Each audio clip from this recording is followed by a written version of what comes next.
모세가 시내산에 오를 때 아론을 임시 지도자로 세웠기 때문에 모세는 금송아지 사건에 대해 아론에게 잘못을 추궁합니다. 아론이 형이지만 모세가 지도자이기 때문에 정확하게 잘못을 지적한 것입니다. 22절 말씀을 보겠습니다. 아론이 이르되 내 주여 노하지 마소서, 이 백성의 악함을 당신이 아나이다. 아론은 모세를 내 주여라고 호칭을 합니다. 동생인데 내 주여라고 호칭을 합니다. 주라는 히브리어 단어는 아도니라는 단어입니다. 기본적으로 주인이라는 뜻입니다.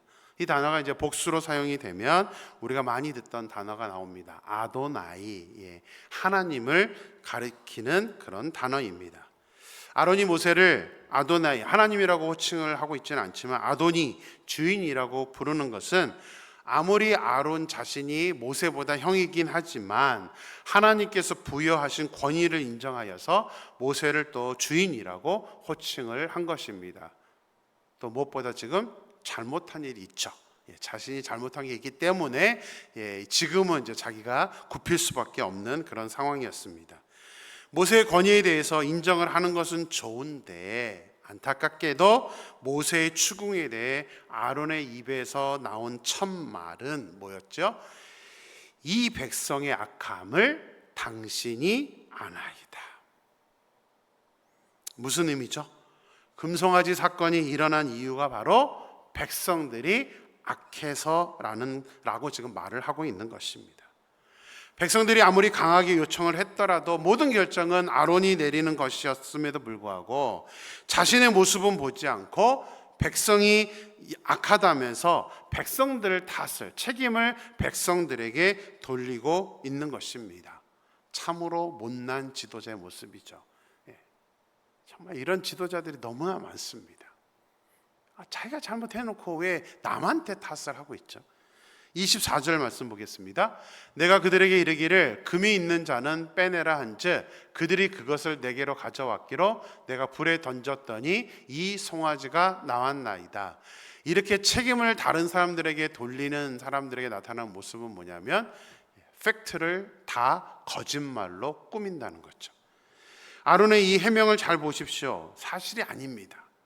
백성들이 신을 만들어 달라고 요구했을 때 아론이 백성들에게 아내와 자녀들의 기회에서 금고리를 빼어서 가져오라고 했습니다.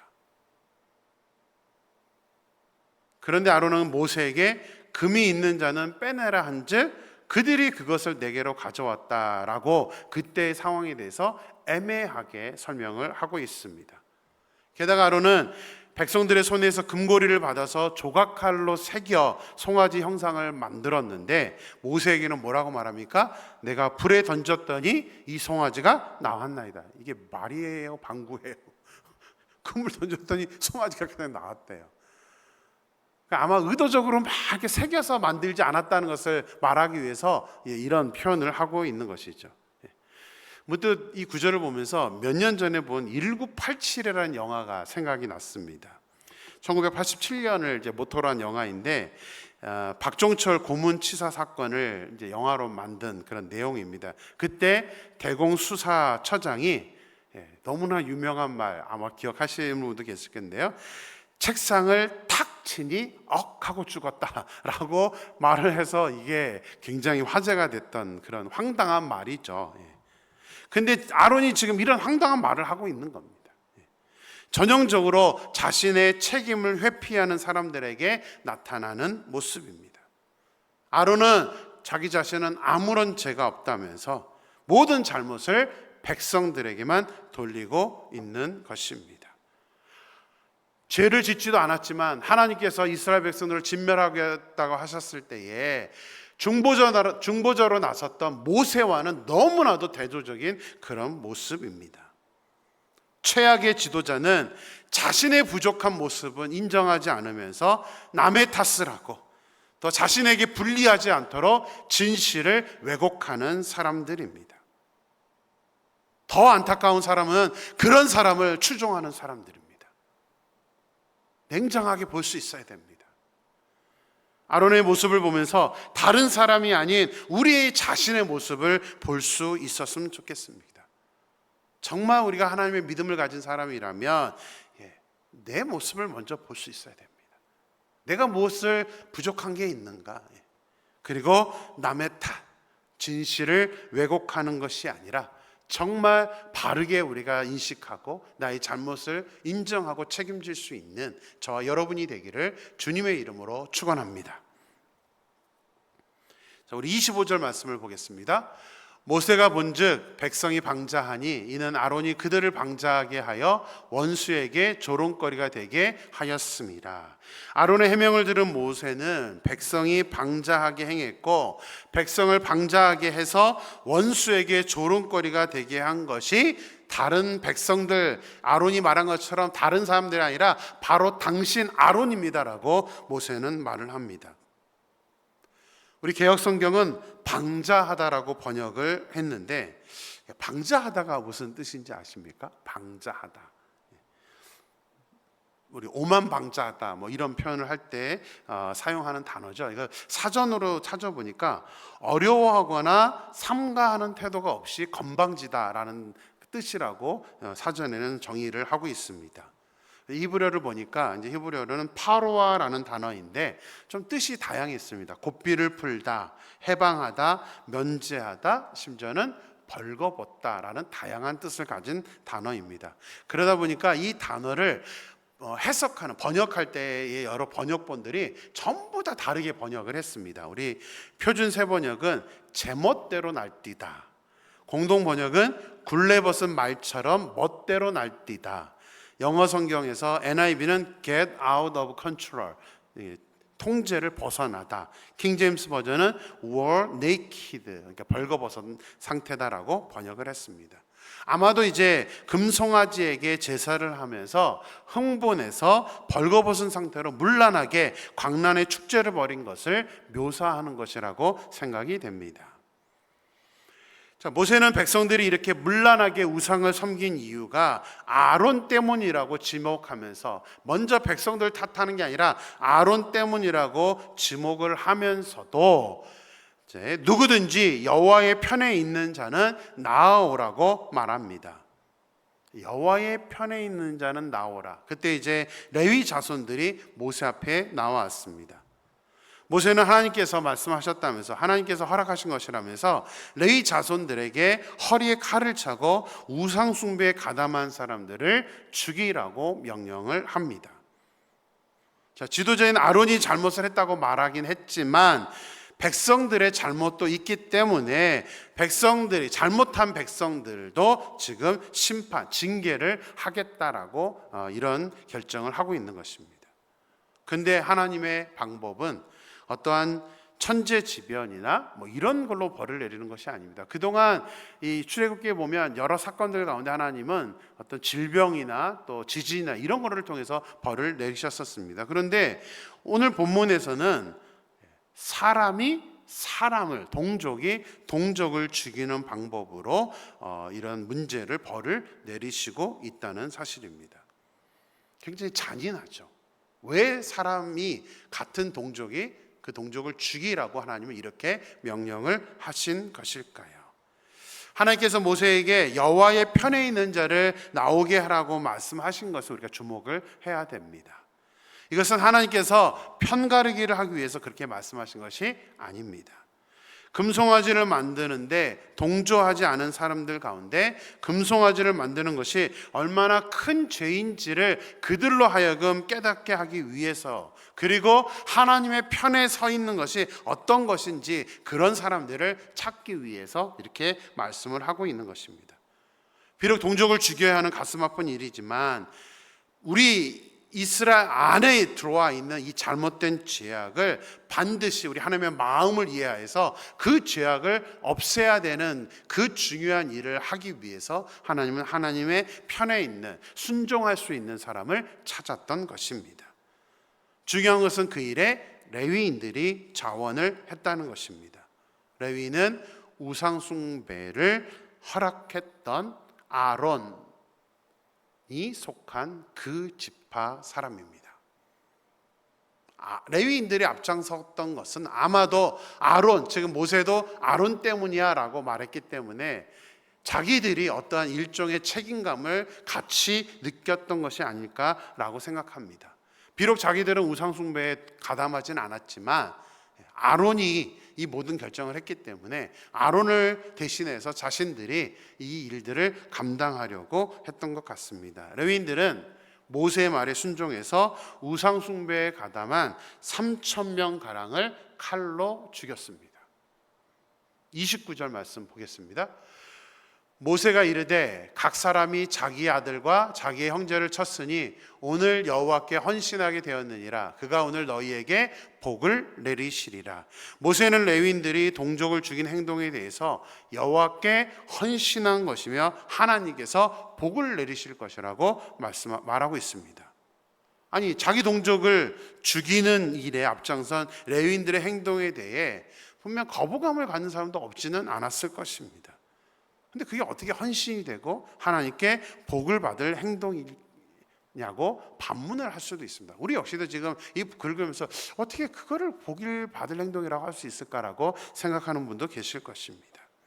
하지만 우상 숭배에 대해 하나님께서는 이미 3, 4대까지 벌을 내리실 것이라고, 그 벌을 받을 행동이라고 말씀을 하신 것처럼 이 레위인들을 통해서 동족을 살해한 것은 그만큼 우상 숭배가 얼마나 무서운 것인지를 이스라엘 백성들에게 시청각 교육으로 이제 교육을 시키기 위해서 지금 이 말씀을 하고 있는 것입니다. 이 규정이 없을지라도 이스라엘은 이미 재판관이 어떠한 재판을 하는 것이 아니라 이스라엘 백성들은 하나님이 죽일 죄로 결정한 죄에 대해서는 돌로 쳐서 죽일 수도 있는 것이 이스라엘의 그런 율법이었습니다.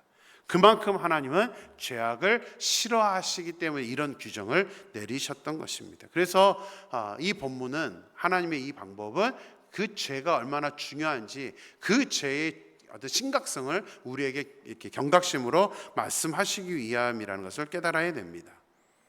하나님의 명령대로 우상숭배에 가담한 그 사람들을 죽이기로 자원하여서 실제로 행동했던 레위인들은 하나님께서 약속하신 축복을 실제로 받게 됩니다. 사실 레위인들은 동생 디나의 사건으로 하나님의 백성이 되는 중요한 영적인 의식인 할례를 이용해서 세겜 사람들을 죽였던 사람입니다. 그래서 창세기 49장을 보면 이스라엘 백성들 가운데서 흩어질 것이라는 그런 징벌을 받았습니다. 하지만 이번 사건을 계기로 하나님께 복을 받는데 하나님의 백성이 되어서 제사장과 레위인이 되어서 하나님을 위해 섬기는 그런 사람들이 되었던 것입니다. 물론 그것이 축복이냐고 묻는 사람도 있을지는 모르겠습니다. 근데 다만 한 가지 아쉬운 점이 있습니다. 레위인들이 금송아지를 만드는 일에는 가담하지 않았고, 또 금송아지를 만든 사람들을 이제 자원해서 하나님 편에 서서 하나님의 명령에 순종하긴 했지만, 금송아지를 만들기 전에 조금 나서서 이건 하나님이 기뻐하는 것이 아니야라고 그들의 어떤 잘못된 행동을 막을 수 있었으면 얼마나 좋았을까라는 생각을 하게 됩니다. 물론 지도자였던 아론도 백성들의 압박을 못 이겨서 이제 금송아지를 만들었다는 것을 보면 반대 의견을 내는 것이 쉽지는 않았을 거라는 사실은 이해를 합니다. 그러나 3,000명이나 이렇게 죽게 되는 그 사건 전에 할 수만 있다면 얼마나 좋았을까 하는 아쉬움도 있습니다. 뒤늦게라도 이스라엘 백성들의 잘못된 우상 숭배를 바로잡는 데 사용된 레위인들이 축복을 받았던 것은 지금 우리에게도 큰 도전을 주고 있습니다. 지금도 하나님은 우리에게 이렇게 외치십니다. 누구든지 여호와의 편에 있는 자는 내게로 나아오라. 여러분은 이 말씀에 어떻게 반응을 하시겠습니까? 군중심리에 이끌려 하나님이 아닌 우상을 섬기는 편에 서시겠습니까? 아니면 하나님의 편에 서시겠습니까? 기도하겠습니다. 하나님, 오늘도 새날을 주시고 또 말씀으로 우리에게 교훈하여 주시면 감사합니다. 오늘 본문을 통해서 아론의 모습을 보면서 참으로 안타깝고, 또 하나님, 그 아론의 모습이 바로 우리 자신의 모습이어서 더 안타깝습니다. 아론은 자신의 리더였고 책임이 자신에게 있었지만 이스라엘 백성들이 악하다고 이스라엘 백성들을 탓을 하고 또 사실이 아닌 거짓된 말로 하나님 꾸미고 있는 모습들을 보게 됩니다. 하나님 정말 최악의 지도자는 자신의 모습은 자신은 인정하지 않으면서 다른 사람들의 탓을 하는 것입니다. 더 안타까운 사람은 그런 리더를 구별하지 못하고 그런 리더를 또 추종하는 사람들일 것입니다. 하나님, 오늘 본문은 우리에게 명확하게 말씀하고 있습니다. 진정한 리더는 모세와 같이 내가 지은 죄도 아니지만 리더이기 때문에 책임을 지는 그 모습이라는 것을 우리가 깨닫고, 하나님, 우리도 모세와 같이 아론과 같은 모습이 되지 않고 모세와 같이 하나님 정말 좋은 중보자, 좋은 리더가 될 수 있도록 역사하여 주시옵소서. 하나님, 또 오늘 본문의 말씀을 통해서 아버지 하나님, 비록 하나님이 내 편에 서 있는 사람을 나오라고 해서 이 우상 숭배를 주도했던 사람들을 죽임으로 아버지 하나님 그 우상 숭배에 대한 이 잘못된 것들을 해결하고 있는 모습을 보게 됩니다. 그러나 하나님, 어떨 때는 또 이해하지 못할 때가 있습니다. 그냥 하나님이 어떤 징벌을 내리시면 좋은데 사람들을 통하여서, 그것도 동족을 통하여서 죽이게 하는 그 방법을 사용하시는 것이 사실 우리 정서적으로는 하나님 이해를 못하기도 합니다. 그러나 하나님, 그래도 하나님이 이것을 통해서 이스라엘 백성들에게 우상 숭배가 얼마나 큰 것인지, 그리고 하나님의 계명에 우상 숭배를 하게 되었을 때 3, 4대까지 징벌을 하실 것이고, 또 하나님 돌로 쳐서 죽일 수 있는 징벌을 만들 정도로 하나님께서 죄에 대해서 얼마나 민감하신지를 우리가 그 말씀을 통해서 깨닫게 됩니다. 하나님, 소망합니다.